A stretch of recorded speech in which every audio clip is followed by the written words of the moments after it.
Alright, so the first thing you want to do when accessing the carby is remove the seat and the white rear mud guards.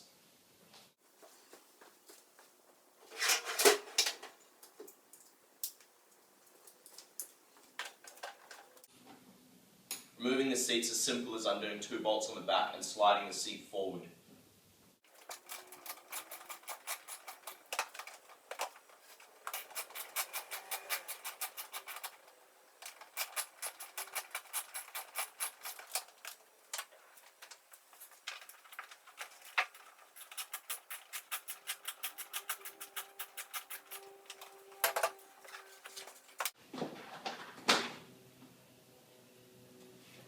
And that's how you remove the seat. Once you've removed the seat, you can go on to removing the white side guards. That's all you have to do to remove them now is undo 1 bolt there and the same bolt on the other side.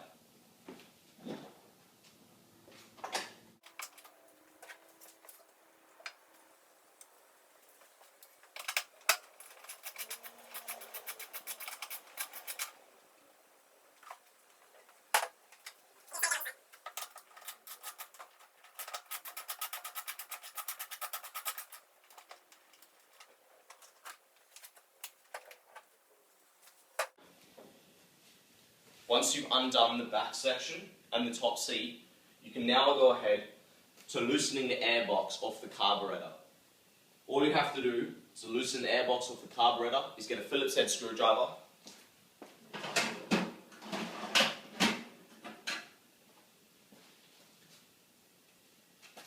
and you will find 2 clamps, one here and one just in front of the carburetor itself.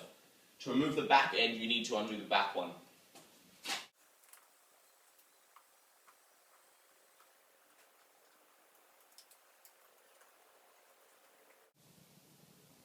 You don't need to undo the screw all the way, but I like to just so that I don't lose the screw itself.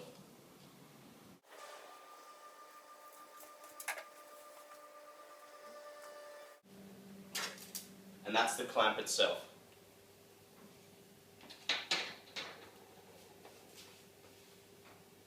Now you can go ahead and press into the airbox here and pull backwards on the bottom and the top. And this will loosen the carby off of the airbox.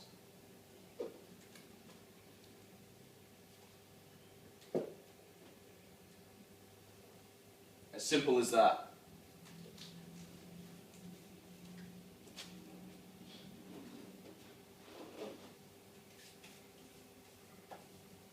Now, if you go to the exhaust area, and between the extension of the exhaust and the exhaust pipe that goes into the engine area, there's a black elastic thing that you need to pull backwards in order for the exhaust to come off smoothly.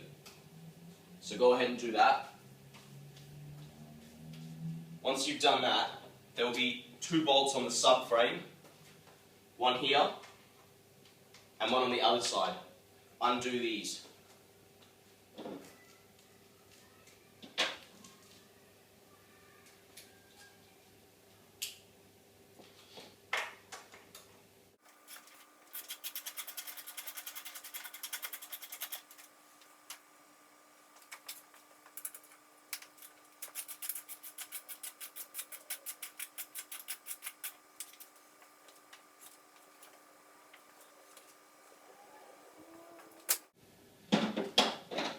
Once you've completed that, you will need to undo the elastic and metal strip going from the petrol tank to the subframe.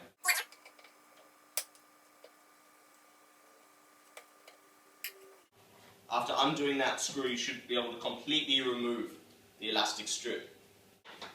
You will now need to undo the subframe bolts that holds the top section of the subframe to the main frame.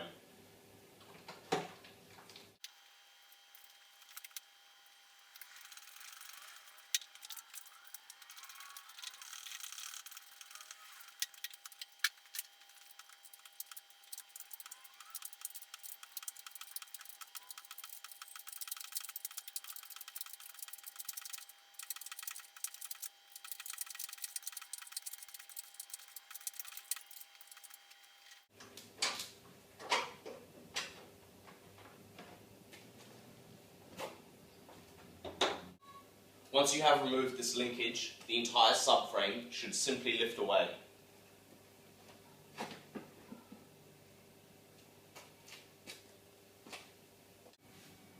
Continue by removing the shock top nut. That's the nut placed over here.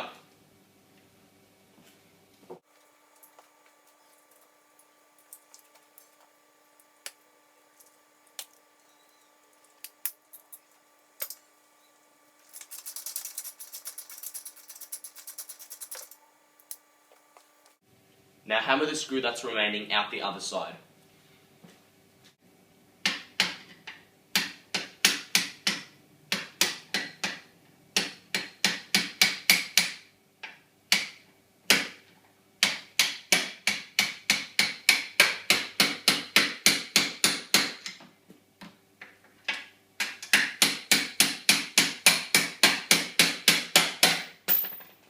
Now by lifting the main frame, you are able to pull the shock backwards, giving you access to the carburetor.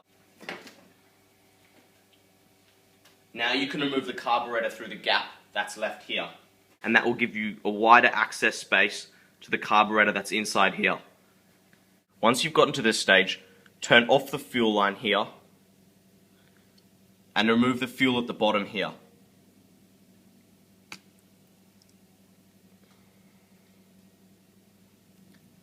This will give you greater access to the clamp that's holding the carburetor to the air intake here.